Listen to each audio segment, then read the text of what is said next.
ನಮಸ್ಕಾರ. ನೀವು ನೋಡ್ತಾ ಇದ್ದೀರಿ Prajadhwani TV. Justice with Jambur ವಿಶೇಷ ಮಾಲಿಕೆಯಲ್ಲಿ ಇವತ್ತಿನ ಚರ್ಚೆಯ ವಿಷಯ ಅನ್ನದಾತ ಅತಂತ್ರ. ನಾನು ನಿಮ್ಮ ರಮೇಶ್ ಜಂಬೂರು. ಇಡೀ ಕರ್ನಾಟಕ ಮಾತ್ರ ಅಲ್ಲ, ಭಾರತದಲ್ಲಿ ಕಳೆದ 2020ರಲ್ಲಿ ಒಂದು 3 ಕಾಯ್ದೆಗಳನ್ನ ಜಾರಿಗೆ ತರಲಿಕ್ಕೆ ಕೇಂದ್ರ ಸರ್ಕಾರ ಹರಸಾಹಸ ನಡೆಸಿತು. ಸೊ ಆ ಸಂದರ್ಭದಲ್ಲಿ ಇಡೀ ಭಾರತದ ರೈತರು ಒಕ್ಕೊರಲಿನಿಂದ ಈ ಕೃಷಿ ಕಾಯ್ದೆಗಳನ್ನ ತರುವಂತದ್ದು ಬೇಡ ಅನ್ನುವಂತ ಒತ್ತಾಯವನ್ನ ಮಾಡಿದ್ರು. ಕೇಂದ್ರ ರಾಜ್ಯ ಸರ್ಕಾರಗಳ ಹೊಯ್ದಾಟದಲ್ಲಿ ಅನ್ನದಾತ ಅತಂತ್ರ. ಹಳೆಯ ಕಾಯ್ದೆಗೆ ಜೋತು ಬಿದ್ದ ರಾಜ್ಯ ಸರ್ಕಾರ. 3 ಕಾಯ್ದೆಗಳಡಿ ಶಿಫಾರಸ್ಸಿಗೆ ಆಯೋಗಕ್ಕೆ ಸೂಚನೆ. ಕೇಂದ್ರದ ರದ್ದಾದ ಕಾಯ್ದೆಗಳ ಅಡಿ ಶಿಫಾರಸ್ಸಿಗೆ ಸೂಚನೆ. ಕರ್ನಾಟಕದ ರೈತರಿಗೆ ಇಲ್ಲ ನಯಾ ಪೈಸೆ ಉಪಯೋಗ. ರೈತರು ಯಾವ ಮಟ್ಟಕ್ಕೆ ಇಡೀ ದೆಹಲಿಯ ಜಂತರ್ ಮಂತರ್ ಸೇರಿದಂತೆ ಇಡೀ ದೆಹಲಿಯನ್ನ ಆವರಿಸಿಕೊಂಡ್ರು ಅಂದ್ರೆ ಇಡೀ ಭಾರತವೇ ಬೆಚ್ಚಿ ಬೀಳುವ ರೀತಿಯಲ್ಲಿ ಪ್ರತಿಭಟನೆಯನ್ನ ಮಾಡಿದ್ರು. ಈ ಸಂದರ್ಭದಲ್ಲಿ ಬಿಜೆಪಿ ಸರ್ಕಾರ ಪಟ್ಟು ಹಿಡಿದು ರೈತರ ಸಾವಿನ ಅಥವಾ ರಕ್ತಪಾತದ ನಡುವೆಯೂ ಕೂಡ ನಾವು ರೈತರಿಗೇನು ಒಳ್ಳೆಯದನ್ನು ಮಾಡ್ತೀವಿ ಅನ್ನುವಂತ ಒಂದು ಬಂಡತನದಲ್ಲಿ ಅವತ್ತಿನ ಕೇಂದ್ರ ಸರ್ಕಾರ, ಇದೇ ನರೇಂದ್ರ ಮೋದಿ ಅವರ ಸರ್ಕಾರ ರೈತರ ವಿರುದ್ಧವಾದಂತ ಒಂದು ಕಾಯ್ದೆಯನ್ನ ತರಲಿಕ್ಕೆ ಹೊರಟಿದ್ರು. ಎಲ್ಲ ರೈತರು ಒಕ್ಕೊರಲಿನಿಂದ, ನನಗೆ ಇಲ್ಲಿ ಯಾವುದೇ ಪಾರ್ಟಿ ಪಕ್ಷದ ಪರವಾಗಿ ನಾನು ಈ ವಿಚಾರವನ್ನ ಚರ್ಚೆಗೆ ಕೈಗೊಂಡಿರೋದಿಲ್ಲ, ರೈತರ ಪರವಾಗಿ ನಾವು ಇವತ್ತು ಧ್ವನಿ ಎತ್ತುತ್ತಾ ಇದ್ದೀವಿ. ಈ ದೇಶದ ಅನ್ನದಾತನ ಬಗ್ಗೆ ಧ್ವನಿ ಎತ್ತುತ್ತಾ ಇದ್ದೀವಿ. ಅನ್ನದಾತ ಈ ದೇಶದ ಬೆನ್ನೆಲುಬು ಅಂತ ಹೇಳ್ತಾನೆ, ಆತನ ಬೆನ್ನೆಲುಬನ್ನ ಮುರಿಯುವಂತ ಕೆಲಸವನ್ನ ನಾವೆಲ್ಲರೂ ಕೂಡ ಮಾಡ್ತಾ ಇದ್ದೀವಿ ಅನ್ನುವಂಥದ್ದು ಬಹಳ ದೊಡ್ಡ ಕಳವಳಕಾರಿಯಾದಂತ ಸಂಗತಿ. ರಾಜ್ಯ ಸರ್ಕಾರ ಅವತ್ತಿನ ಬಿಜೆಪಿ ಸರ್ಕಾರ ಜಾರಿಗೆ ತರಲಿಕ್ಕೆ ಹೊರಟಿದ್ದಂತ 3 ಕಾಯ್ದೆಗಳ ವಿರುದ್ಧವಾಗಿ ಇದೇ ಕಾಂಗ್ರೆಸ್ ಪಕ್ಷ ಧ್ವನಿಯನ್ನ ಎತ್ತಿತ್ತು, ರೈತರ ಪರವಾಗಿ ನಿಂತಿತ್ತು. ಆದರೆ ರೈತರ ಪರವಾಗಿ ಕಾಂಗ್ರೆಸ್ ಕೂಡ ನಿಂತಿದ್ರು ಅಥವಾ ಬೇರೆ ಬೇರೆ ಪಕ್ಷಗಳು ಧ್ವನಿಯಾಗಿ ನಿಂತಿದ್ರು ಕೂಡ ರೈತರ ಮೇಲೆ ಗೋಲಿಬಾರ್ಗಳನ್ನ ಮಾಡಲಾಯ್ತು, ಲಾಠಿ ಚಾರ್ಜ್ ಗಳನ್ನ ಮಾಡಲಾಯ್ತು. ಇಡೀ ದೆಹಲಿಯಲ್ಲಿ ರೈತರ ಒಂದು ದೊಡ್ಡ ಹಂಗಾಮ ನಡೆದು ಹೋಯಿತು 2020ರಲ್ಲಿ. 2020ರಲ್ಲಿ ನಡೆದಂತಹ ಈ ಒಂದು ರೈತರ ಹೋರಾಟದಲ್ಲಿ ಬಹಳಷ್ಟು ಜನ ರೈತರು ತಮ್ಮ ಪ್ರಾಣವನ್ನ ಕಳೆದುಕೊಂಡ್ರು, ಮನೆ ಮಠವನ್ನ ಕಳೆದುಕೊಂಡ್ರು. ಅವತ್ತು ಸಾಕಷ್ಟು ರೈತರ ಮೇಲೆ ಕೇಸ್ಗಳು ಕೂಡ ದಾಖಲಾದವು. ಕರ್ನಾಟಕದ ರೈತರು ಕೂಡ ಅವತ್ತು ಆ ಹೋರಾಟದಲ್ಲಿ ಭಾಗಿಯಾಗಿದ್ರು. ಸೊ ಬಿಜೆಪಿ ಸರ್ಕಾರ ಅವತ್ತು ಎಲ್ಲ ಹೋರಾಟದ ಫಲವಾಗಿ ಅವತ್ತು ನೇರವಾಗಿ ಈಗಾಗಲೇ ಜಾರಿಗೆ ತಂದಂತ ರೈತರ ಉತ್ಪನ್ನ ಮತ್ತು ವಾಣಿಜ್ಯ ಉತ್ಪನ್ನ ಹಾಗೂ ಸೌಲಭ್ಯ ಕಾಯ್ದೆ 2021, ಎರಡನೇ ಆಯ್ತು ರೈತರ ಸಾಮರ್ಥ್ಯ ಅಭಿವೃದ್ಧಿ ಮತ್ತು ರಕ್ಷಣೆ ಕಾಯ್ದೆ 2020 ಅಂತ ಹೇಳಿ, ಇದು 3ನೇ ಕಾಯ್ದೆ. ಜೊತೆಗೆ ಅಗತ್ಯ ವಸ್ತುಗಳ ತಿದ್ದುಪಡಿ ಕಾಯ್ದೆ 2020. ಈ 3 ಕಾಯ್ದೆಗಳಿಗೆ ಸುಗ್ರೀವಾಜ್ಞೆಯನ್ನ ತರೋದ್ರ ಮೂಲಕ ಈ ಕಾಯ್ದೆಗಳನ್ನ ಜಾರಿಗೆ ತಂತು. ಯಾವಾಗ ಈ ರೈತರ ಹೋರಾಟ ಬಹಳ ತೀವ್ರ ಸ್ವರೂಪಕ್ಕೆ ತಿರುಗ್ತೋ, ರೈತರು ಇಡೀ ದೆಹಲಿಯಲ್ಲಿ ಬೀದಿ ಬೀದಿಯಲ್ಲಿ ಇವತ್ತು ಇದೇ ಬಿಜೆಪಿ ಸರ್ಕಾರ ಬ್ಯಾರಿಕೇಡ್ ಗಳನ್ನ ಹಾಕಿ ರೈತರಿಗೋಸ್ಕರನೇ ಹೊಸ ವಾಲ್ಗಳನ್ನ ಕ್ರಿಯೇಟ್ ಮಾಡಿ ರೈತರು ಯಾವುದೇ ಕಾರಣಕ್ಕೂ ದೆಹಲಿಯನ್ನ ಪ್ರವೇಶ ಮಾಡಬಾರದು ಅಂತ ಹೇಳಿ ಪಟ್ಟು ಹಿಡಿದು, ಅಂದ್ರೆ ಇದು ರಾಜಕೀಯ ಪ್ರೇರಿತ ಅಂತ ಹೇಳಿ ಗೂಬೆ ಕೂರಿಸುವಂತ ಕೆಲಸವನ್ನ ಬಿಜೆಪಿ ಸರ್ಕಾರ ಮಾಡ್ತು. ಆದರೆ ಅನ್ನದಾತನಿಗೆ ನ್ಯಾಯ ಸಿಗಲೇ ಇಲ್ಲ. ಆದ್ರೆ ರೈತರ ಹೋರಾಟದ ಫಲವಾಗಿ ಈಗಾಗಲೇ ಈ 3 ಕಾಯ್ದೆಗಳನ್ನ ಹೇಳಿದ್ನಲ್ಲ, ರೈತರ ಉತ್ಪನ್ನ ಮತ್ತು ವಾಣಿಜ್ಯ ಉತ್ಪನ್ನ ಹಾಗೂ ಸೌಲಭ್ಯ ಕಾಯ್ದೆ 1, ಎರಡನೆಯದಾಗಿ ರೈತರ ಸಾಮರ್ಥ್ಯ ಅಭಿವೃದ್ಧಿ ಮತ್ತು ರಕ್ಷಣೆ ಕಾಯ್ದೆ, ಹಾಗೇನೆ ಅಗತ್ಯ ವಸ್ತುಗಳ ತಿದ್ದುಪಡಿ ಕಾಯ್ದೆ, ಈ 3 ಕಾಯ್ದೆಗಳನ್ನ ಸರ್ಕಾರವೇ ಹಿಂಪಡೆದಿತ್ತು. ಆದರೆ ಇವತ್ತು ನಮ್ಮಲ್ಲಿರ್ತಕ್ಕಂಥ ಈ ಒಂದು ರಾಜ್ಯ ಸರ್ಕಾರ, ಕೇಂದ್ರ ಸರ್ಕಾರ ಅವತ್ತು ಜಾರಿಗೆ ತಂದಂತ ಈ 3 ಕಾಯ್ದೆಗಳ ಅಡಿಯಲ್ಲಿ ಇವತ್ತು ಕೃಷಿ ಬೆಲೆ ಆಯೋಗಕ್ಕೆ ಒಂದು ಆದೇಶವನ್ನ ಮಾಡಿದೆ. ಬಹಳ ದೊಡ್ಡ ಕಳವಳಕಾರಿ ಮತ್ತು ಆಘಾತಕಾರಿಯಾದಂತ ವಿಚಾರ ಇದು. ಇದೇ ಕಾಂಗ್ರೆಸ್ ಸರ್ಕಾರ ಅವತ್ತಿನ ಬಿಜೆಪಿಯ ಸರ್ಕಾರ ತಂದಂತಹ ಈ ಕಾಯ್ದೆಗಳ ವಿರುದ್ಧವಾಗಿ ಧ್ವನಿ ಎತ್ತಿತ್ತು, ರೈತರ ಜೊತೆಯಲ್ಲಿ ನಿಂತಿತ್ತು. ಆದ್ರೆ ಇವತ್ತು ಅದೇ ರೈತರ ವಿರುದ್ಧವಾಗಿರ್ತಕ್ಕಂಥ ಕಾಯ್ದೆಗಳನ್ನ ಮುಂದಿಟ್ಕೊಂಡು ಕೃಷಿ ಬೆಲೆ ಆಯೋಗಕ್ಕೆ ಒಂದು ಪತ್ರವನ್ನ ಬರೀತಾರೆ ಅಥವಾ ಆದೇಶವನ್ನ ಕಳಿಸ್ತಾರೆ. ನೀವು ಈ ಕೇಂದ್ರ ಸರ್ಕಾರ ಜಾರಿಗೊಳಿಸಿರ್ತಕ್ಕಂಥ ಈ 3 ಕಾಯ್ದೆಗಳೇನಿದ್ದಾವೆ, ಸೊ ಆ ಕಾಯ್ದೆಗಳ ಅಡಿಯಲ್ಲಿ ನೀವು ಇವತ್ತು ರೈತರನ್ನ ಅಭಿವೃದ್ಧಿ ಮಾಡುವ ವಿಚಾರ ಇರ್ಬೋದು, ಅಥವಾ ರೈತರ ವಾಣಿಜ್ಯ ವಿಚಾರಗಳನ್ನ ಅಭಿವೃದ್ಧಿ ಒಂದು ಡೆವಲಪ್ಮೆಂಟ್ ಮಾಡುವಂಥದ್ದು ಇರ್ಬೋದು, ಅಥವಾ ಒಟ್ಟಾರೆಯಾಗಿ ರೈತರ ಸಮಸ್ಯೆಗಳಿಗೆ ಒಂದು ಪರಿಹಾರ ಕಂಡುಹಿಡಿಯುವಂತ ಕೆಲಸವನ್ನ ಇದಕ್ಕೆ ಸಂಬಂಧಪಟ್ಟ ಹಾಗೆ ಒಂದು ಅಧ್ಯಯನವನ್ನ ನಡೆಸಿ ನಮಗೊಂದು ರಿಪೋರ್ಟ್ ಅನ್ನ ಕೊಡಿ ಅನ್ನುವಂಥದ್ದು ಆದೇಶವನ್ನ ಕೊಡ್ತಾರೆ ಕರ್ನಾಟಕದಲ್ಲಿ ಇರ್ತಕ್ಕಂಥ ಕೃಷಿ ಬೆಲೆ ಆಯೋಗದ ಒಂದು ಅಧ್ಯಕ್ಷರಿಗೆ.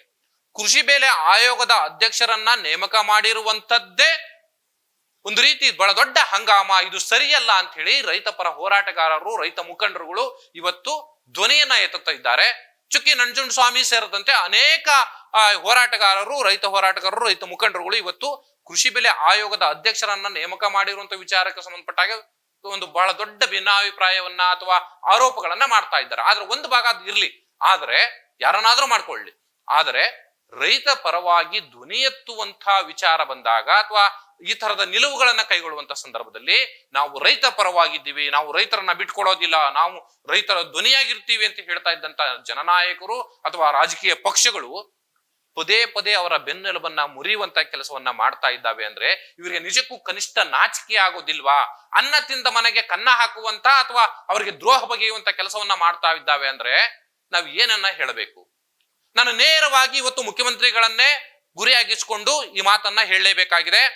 ಜೊತೆಗೆ ಕೃಷಿ ಸಚಿವರಾದಂತ ಸ್ವಾಮಿ ಅವರನ್ನು ಕೂಡ ನಾವು ಈ ವಿಚಾರದಲ್ಲಿ ತೆಗೆದುಕೊಂಡು ಬರ್ತೀನಿ.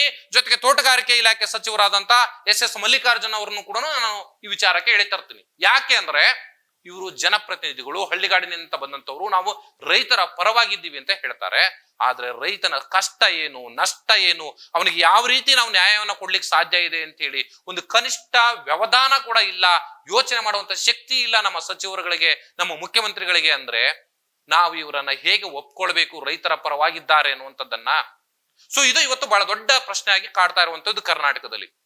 ಇದನ್ನ ಅಧಿವೇಶನದಲ್ಲಿ ಚರ್ಚೆ ಮಾಡಿ ಇದಕ್ಕೆಲ್ಲ ತೀವ್ರ ವಿರೋಧ ವ್ಯಕ್ತಪಡಿಸಿದಂತ ನನ್ನ ಸಂದರ್ಭದಲ್ಲಿ ಸುಗ್ರೀವಾಜ್ಞೆ ತರುವುದರ ಮೂಲಕ, ಅಂದ್ರೆ ನೇರವಾಗಿ ಸರ್ಕಾರ ಜಾರಿಗೆ ತರಲಿಕ್ಕೆ ಸುಗ್ರೀವಾಜ್ಞೆಯನ್ನು ತರಲಿಕ್ಕೆ ಅವಕಾಶ ಇರುತ್ತೆ. ಅದು ಕೇಂದ್ರ ಸರ್ಕಾರ ಇರಲಿ, ರಾಜ್ಯ ಸರ್ಕಾರ ಇರಲಿ. ಆದ್ರೆ ಅದನ್ನ ಜನಪರವಾಗಿ ಯೋಚನೆ ಮಾಡಬೇಕು, ಜನರ ಪರವಾಗಿ, ರೈತ ಪರವಾಗಿ, ಕೌಲಿ ಕಾರ್ಮಿಕರ ಪರವಾಗಿ ಕೆಲಸವನ್ನು ಮಾಡುವ ವಿಚಾರದಲ್ಲಿ ಮತ್ತು ತುರ್ತು ಸಂದರ್ಭಗಳಲ್ಲಿ ನಿರ್ಧಾರಗಳನ್ನು ತೆಗೆದುಕೊಳ್ಳಿ, ಅದಕ್ಕೆ ಯಾವ ವಿರೋಧಗಳು ಇಲ್ಲ. ಆದ್ರೆ ಪ್ರಜಾಧ್ವನಿ ಪದೇ ಪದೇ ನಾವು ಹೇಳ್ತೀವಿ, ಇದು ಜನರ ಧ್ವನಿ, ಕೂಲಿ ಕಾರ್ಮಿಕರ ಧ್ವನಿ, ರೈತರ ಧ್ವನಿ, ಅಮಾಯಕರ ಧ್ವನಿಯಾಗಿ, ಅಸಹಾಯಕರ ಧ್ವನಿಯಾಗಿ, ದೀನ ದಲಿತರ ಧ್ವನಿಯಾಗಿ ನಾವು ನಿಲ್ತೀವಿ. ಆ ವಿಚಾರಕ್ಕೆ ಸಂಬಂಧಪಟ್ಟ ಹಾಗೆ ಇವತ್ತು ರೈತರ ಪರವಾಗಿ ನಾವು ಈ ಧ್ವನಿಯನ್ನ ಎತ್ತುತ್ತಾ ಇರುವಂತದ್ದು ಈ ಜಸ್ಟಿಸ್ ವಿಜಯಂಬೂರು ಕಾರ್ಯಕ್ರಮದ ಮೂಲಕ. ಸುಗ್ರೀವಾಜ್ಞೆಯ ಮೂಲಕ ರೈತರ ಉತ್ಪನ್ನ ಹಾಗೂ ವಾಣಿಜ್ಯ ಉತ್ಪನ್ನ ಜೊತೆಗೆ ಈ ಸೌಲಭ್ಯಗಳ ಕಾಯ್ದೆಯನ್ನ, ಹಾಗೇನೆ ರೈತರ ಸಾಮರ್ಥ್ಯ ಅಭಿವೃದ್ಧಿ ಮತ್ತು ಜೊತೆಗೆ ರಕ್ಷಣೆಯ ಕಾಯ್ದೆಯನ್ನ, ಅಗತ್ಯ ವಸ್ತುಗಳ ತಿದ್ದುಪಡಿ ಕಾಯ್ದೆಯನ್ನ ತಂದಂತ ಸಂದರ್ಭದಲ್ಲಿ ಇಡೀ ದೇಶದ ರೈತರು ಇದರ ವಿರುದ್ಧವಾಗಿ ನಿಂತಾಗ ನೀವು ಕೂಡ ಇದರ ವಿರುದ್ಧವಾಗಿ ಮಾತನಾಡಿದ್ರಿ. ಆದ್ರೆ ನೀವು ಇವತ್ತು ಅದೇ ಕಾಯ್ದೆಗಳ ಅಡಿಯಲ್ಲಿ ತನಿಖೆಯನ್ನ, ಅಂದ್ರೆ ಅಧ್ಯಯನ ನಡೆಸಿ ಒಂದು ವರದಿಯನ್ನ ಕೊಡಿ, ರೈತರನ್ನ ಹೇಗೆ ಡೆವಲಪ್ಮೆಂಟ್ ಮಾಡಬೇಕು, ಅವರ ಸಮಸ್ಯೆಗಳಿಗೆ ಹೇಗೆ ಪರಿಹಾರವನ್ನ ಕಂಡುಹಿಡಿಬೇಕು ಅಂತ ಹೇಳಿ ಒಂದು ವರದಿಯನ್ನ ಕೊಡಿ ಅಂತ ಹೇಳಿ ನೀವು ಆದೇಶ ಮಾಡ್ತೀರಿ ಅನ್ನೋದಾದ್ರೆ ಆ ಕಾಯ್ದೆಗಳ ಅಡಿಯಲ್ಲಿ ಹೇಗೆ ರೈತರ ಪರವಾದಂತ ವರದಿಯನ್ನ ಕೊಡ್ಲಿಕ್ಕೆ ಸಾಧ್ಯ ಇದೆ ಅನ್ನುವಂಥದ್ದು ಬಹಳ ದೊಡ್ಡದಾದ ಮೂಲಭೂತವಾದಂತ ಪ್ರಶ್ನೆ ಇವತ್ತು. ಈ ಮೂರು ಕಾಯ್ದೆಗಳು APMCಗಳ ಒಂದು ಹೊರಗಡೆಗೆ ಮಾರುಕಟ್ಟೆ ವ್ಯವಸ್ಥೆಯನ್ನ ಸೃಷ್ಟಿ ಮಾಡಬೇಕು ಅನ್ನುವಂಥದ್ದು. APMCಗಳಲ್ಲೇ ಇವತ್ತು ಸರ್ಕಾರದಲ್ಲಿ ಇರತಕ್ಕಂಥ APMCಗಳಿರ್ಬೋದು, ಹಾಪ್ಕಾಮ್ಸ್ಗಳಲ್ಲಿ ಇಲ್ಲೇ ರೈತರಿಗೆ ಸರಿಯಾದಂತ ನ್ಯಾಯ ಸಿಗ್ತಾ ಇಲ್ಲ.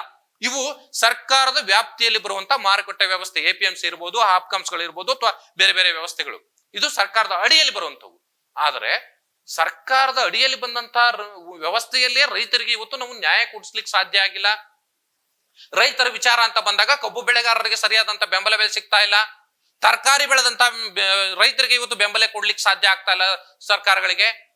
ಸೊ ಈ ತರದ ರೈತರ, ಅನ್ನದಾತರ ಸಾಕಷ್ಟು ಸಮಸ್ಯೆಗಳು ಇವತ್ತು ತೊಗರಿ ಬೆಳೆಯೂ ಸೇರದಂತೆ ಸಾಕಷ್ಟು ಸಮಸ್ಯೆಗಳು ಇರುವಂತ ಸಂದರ್ಭದಲ್ಲಿ APMCಗಳ ಹೊರಗಡೆ ಒಂದು ಮಾರುಕಟ್ಟೆ ವ್ಯವಸ್ಥೆಯನ್ನ ಕ್ರಿಯೇಟ್ ಮಾಡೋದು ಅಥವಾ ಅಲ್ಲಿ ರೈತರ ವಸ್ತುಗಳನ್ನ ಖರೀದಿ ಮಾಡ್ಲಿಕ್ಕೆ ಅವಕಾಶ ಕಲ್ಪಿಸಿಕೊಡುವಂತ ಒಂದು ಖಾಸಗಿ ಆದಂತ ವ್ಯವಸ್ಥೆಯನ್ನ ಕ್ರಿಯೇಟ್ ಮಾಡುವಂತ ಹುನ್ನಾರವನ್ನ ಇಟ್ಟುಕೊಂಡು ಅವತ್ತಿನ ಬಿಜೆಪಿ ಸರ್ಕಾರ, ಈಗಲೂ ಕೂಡ ಅದೇ ಬಿಜೆಪಿ ಸರ್ಕಾರ ಇದೆ. ನಾನು ಅದಕ್ಕೆ ಪದೇ ಪದೇ ಹೇಳಿದ್ದು, ಕಾಂಗ್ರೆಸ್ ಇರ್ಲಿ, ಬಿಜೆಪಿ ಇರ್ಲಿ, ಆದ್ರೆ ರೈತರ ವಿಚಾರ ಅಂತ ಬಂದಾಗ ರಾಜಕಾರಣವನ್ನ ಬದಿಗಿಟ್ಟು ನೀವು ಈ ಅನ್ನದಾತರ ಪರವಾಗಿ ಧ್ವನಿಯನ್ನ ಎತ್ತಬೇಕು. ಸೊ ಅದನ್ನ ಬಿಟ್ಟು ನಿಮ್ಮ ರಾಜಕೀಯ ತವಲುಗಳಿಗೆ ಅಥವಾ ಯಾವುದೋ ಒಬ್ಬ ಖಾಸಗಿ ವ್ಯಕ್ತಿಗಳಿಗೆ ಅಥವಾ ಖಾಸಗಿ ಏಜೆಂಟ್ಗಳಿಗೆ ಅನುಕೂಲ ಮಾಡಿಕೊಡುವ ನಿಟ್ಟಿನಲ್ಲಿ ನೀವು ಸುಗ್ರೀವಾಜ್ಞೆಯ ಮೂಲಕ ಕಾಯ್ದೆಯನ್ನ ಜಾರಿಗೆ ತರ್ತೀರಿ ಒಂದು ಪಕ್ಷ. ಇನ್ನೊಂದು ಪಕ್ಷ ಅದನ್ನ ಮೇಲ್ನೋಟಕ್ಕೆ ರಾಜಕೀಯ ನಾಟಕಗಳಿಗೆ ಅದನ್ನ ಬಳಸ್ಕೊಂಡು ಇವತ್ತು ಅದೇ ಕಾಯ್ದೆಗಳ ಅಡಿಯಲ್ಲಿ ರೈತರ ಬೆಳವಣಿಗೆಯ ಬಗ್ಗೆ ಅಧ್ಯಯನ ನಡೆಸಿ ಅಂತೇಳಿ ಆದೇಶವನ್ನ ಮಾಡ್ತೀರಿ ಅನ್ನೋದಾದ್ರೆ ನಿಮ್ಮ ಈ ರಾಜಕೀಯ ನಾಯಕರುಗಳಿಗೆ ರೈತ ಪರವಾದಂತ ಕಾಳಜಿ ಎಷ್ಟರ ಮಟ್ಟಿಗೆ ಇದೆ ಅನ್ನುವಂಥದ್ದನ್ನ ನಾವು ಇವತ್ತು ಪ್ರಶ್ನೆ ಮಾಡಬೇಕಾಗಿದೆ. ಇದು ನಿಮ್ಮ ಬದ್ಧತೆಯ ಪ್ರಶ್ನೆ.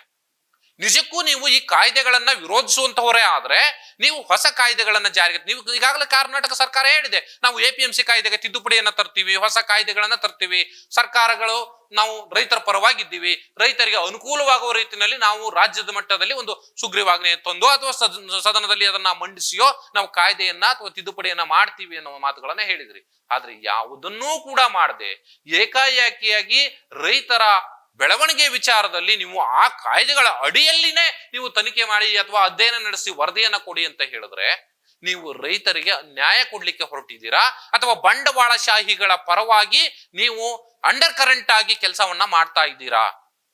ನಾವು ಶ್ರಮಿಕರ ಪರವಾಗಿದ್ದೀವಿ, ರೈತರ ಪರವಾಗಿದ್ದೀವಿ, ಅಬಲೆಯರ ಮಹಿಳೆಯರ ಪರವಾಗಿದ್ದೀವಿ, ಜೊತೆ ಕೂಲಿ ಕಾರ್ಮಿಕರ ಧ್ವನಿಯಾಗಿದ್ದೀವಿ ಅಂತ ಹೇಳಿ ನೀವು ಪದೇ ಪದೇ ಹೇಳ್ತಾನೆ ಕೇವಲ ಬಾಯಿ ಮಾತಿನಲ್ಲಿ ನಿಮ್ಮ ಘೋಷಣೆಗಳಾಗ್ತಿದ್ದಾವ?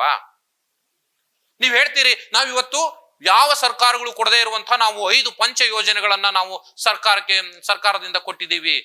ಇದು ಹೆಗ್ಗಳಿಕೆ ಅಲ್ಲ, ಸರ್ಕಾರದ ಮೂಲಭೂತ ಕರ್ತವ್ಯ.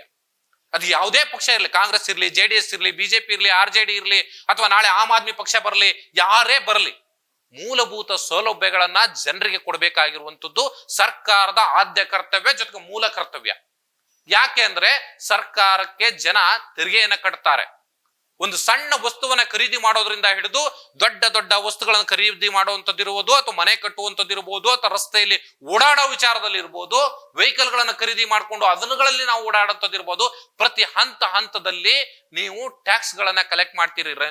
ಅದು ಸಾಮಾನ್ಯ ವರ್ಗದ ಎಲ್ಲ ವರ್ಗದ ಜನರ ಬಳಿ ಕೂಡ, ರೈತರ ಜೊತೆನೂ ಕೂಡ, ಇದರೆಲ್ಲದರ ಜೊತೆಯಲ್ಲಿ ರೈತರು ಅದೇ ವಸ್ತುಗಳನ್ನ ನೀವು APMC ಮಾರ್ಕೆಟ್ಗೆ ತಂದ್ರು ಕೂಡ ಅಲ್ಲೂ ಕೂಡ ತೆರಿಗೆಯನ್ನ ಕಟ್ಟಿಸ್ಕೊಂಡೇ ನೀವು ಅವರ ವಸ್ತುಗಳನ್ನ ಅಥವಾ ಅವರ ಆಹಾರ ಧಾನ್ಯಗಳಿರ್ಬೋದು ಅಥವಾ ವಾಣಿಜ್ಯ ವಸ್ತುಗಳಿರ್ಬೋದು ಯಾವುದನ್ನೂ ಹೋದ್ರೂ ಕೂಡ ನೀವು APMC ಮಾರುಕಟ್ಟೆ ಒಳಗಡೆ ಬಿಟ್ಕೊಳ್ಳುವಂಥದ್ದು, ಯಾವುದೇ ಮಾರುಕಟ್ಟೆ ಒಳಗಡೆ ಅವರನ್ನ ಪ್ರವೇಶ ಮಾಡ್ಲಿಕ್ಕೆ ಅವಕಾಶ ಮಾಡಿಕೊಡುವಂಥದ್ದು. ಆದ್ರೆ ಈ ಎಲ್ಲ ವ್ಯವಸ್ಥೆ ತೆರಿಗೆ ಕಟ್ಟುವಂತ ಸಂದರ್ಭದಲ್ಲಿ ನಾವೇನೋ ಒಂದು 5 ಪಂಚ ಯೋಜನೆಗಳನ್ನು ಕೊಟ್ಬಿಟ್ಟಿದೀವಿ ಅಂತೇಳಿ ಅದನ್ನೇ ದೊಡ್ಡ ಹೆಗ್ಗಳಿಕೆ ಅಂತ ಹೇಳಿ ನೀವು ಪರಿಗಣಿಸೋದಾದ್ರೆ, ಸೊ ಅವುಗಳ ನೆಲೆಯಲ್ಲಿ ಇಡೀ ರೈತರ ಕುಲವನ್ನ ಇವತ್ತು ನೀವು ಅವಮಾನಿಸುವ ರೀತಿಯಲ್ಲಿ ಆದೇಶ ಮಾಡ್ತೀರಿ ಅನ್ನೋದಾದ್ರೆ ನಿಮ್ಮ ಈ ದ್ವಂದ್ವ ನಿಲುವಿಗೆ ನಾವ್ ಏನಂತ ಹೇಳಬೇಕು? ಸೊ ಇದು ಬಹಳ ದೊಡ್ಡ ಯಕ್ಷ ಪ್ರಶ್ನೆ. ಇದಕ್ಕೆ ಸ್ವತಃ ಮುಖ್ಯಮಂತ್ರಿಗಳು ಇದಕ್ಕೆ ಉತ್ತರವನ್ನ ಕೊಡಬೇಕಾಗುತ್ತೆ. ಮುಖ್ಯಮಂತ್ರಿಗಳಿಗೆ ಇವತ್ತು ಅನಾರೋಗ್ಯದ ಕಾರಣಕ್ಕಾಗಿ ನೀವು ರೆಸ್ಟ್ ಅನ್ನು ತೆಗೆದುಕೊಳ್ತಾ ಇದ್ದೀರಿ, ನನಗೆ ಅದೆಲ್ಲರ ಮಾಹಿತಿಯೂ ಇದೆ. ಆದರೆ ನೀವು ಹೊರಗಡೆ ಬಂದ ನಂತರ ಈ ವಿಚಾರಕ್ಕೆ ನೀವು ಸ್ಪಷ್ಟನೆಯನ್ನ ಕೊಡ್ಲೇಬೇಕು. ಕೃಷಿ ಸಚಿವರಾದಂತ ಚೆಲುವರಾಯಸ್ವಾಮಿ ಅವರು ಕೂಡ ಈ ವಿಚಾರದಲ್ಲಿ ಸ್ಪಷ್ಟನೆಯನ್ನ ಕೊಡ್ಲೇಬೇಕಾಗುತ್ತೆ. ಯಾಕೆ ಅಂದ್ರೆ ನಾವು ಈ ಯಾವುದೇ ವಿಚಾರವನ್ನ ನಾವು ಚರ್ಚೆಗೆ ಕೈಗೆತ್ಕೊಂಡ್ರೆ ಈ ಜಸ್ಟಿಸ್ ಜಂಬೂರು ಕಾರ್ಯಕ್ರಮದಲ್ಲಿ ಅದನ್ನ ತಾರ್ಕಿಕ ಅಂತ್ಯದವರೆಗೆ ಕಾಣಿಸುವವರೆಗೆ ನಾವು ಕೈ ಬಿಡೋದಿಲ್ಲ. ಈಗಾಗಲೇ ಫೈನಾನ್ಸ್ ಮತ್ತೆ ವೆಹಿಕಲ್ ಫೈನಾನ್ಸ್ ಇರ್ಬೋದು, ಈ ಬೇರೆ ಬೇರೆ ಫೈನಾನ್ಸ್ ಗಳ ವಿಚಾರದಲ್ಲಿ, ಖಾಸಗಿ ಬ್ಯಾಂಕ್ಗಳ ವಿಚಾರದಲ್ಲಿ ಏನಾಗಿದೆ ಅನ್ನುವಂಥದ್ದನ್ನ ನಿಮ್ಮ ಮುಂದೆ ನಾನು ಈಗಾಗಲೇ ತೆರೆದಿಟ್ಟಿದ್ದೀನಿ. ನಾವು ಜನರ ಧ್ವನಿಯಾಗಿರ್ತೀವಿ ಅಂತ ಹೇಳಿ ಜನರಿಗೆ ಮಾತು ಕೊಟ್ಟಿದ್ದೀವಿ. ಆ ಮಾತಿಗೆ ತಕ್ಕ ರೀತಿಯಲ್ಲಿ ನಾವು ನಡೆದುಕೊಳ್ಳುವಂತ ಕೆಲಸವನ್ನ ಖಂಡಿತವಾಗ್ಲೂ ಮಾಡ್ತೀವಿ. ಈ ವಿಚಾರದಲ್ಲೂ ಅಷ್ಟೇ ರೈತರ ಪರವಾಗಿ ಸರ್ಕಾರ ಇದ್ದಿದ್ದೇ ನಿಜ ಆದ್ರೆ ಈ ಕಾಯ್ದೆಗಳನ್ನ ಹೊರಗಿಟ್ಟು ನೀವು ರೈತರ ಅಭಿವೃದ್ಧಿ ಮಾಡುವ ನಿಟ್ಟಿನಲ್ಲಿ ವರದಿಯನ್ನ ತೆಗೆದುಕೊಳ್ಳಿ ಅಥವಾ ಅಧ್ಯಯನ ಮಾಡಿಸಿ.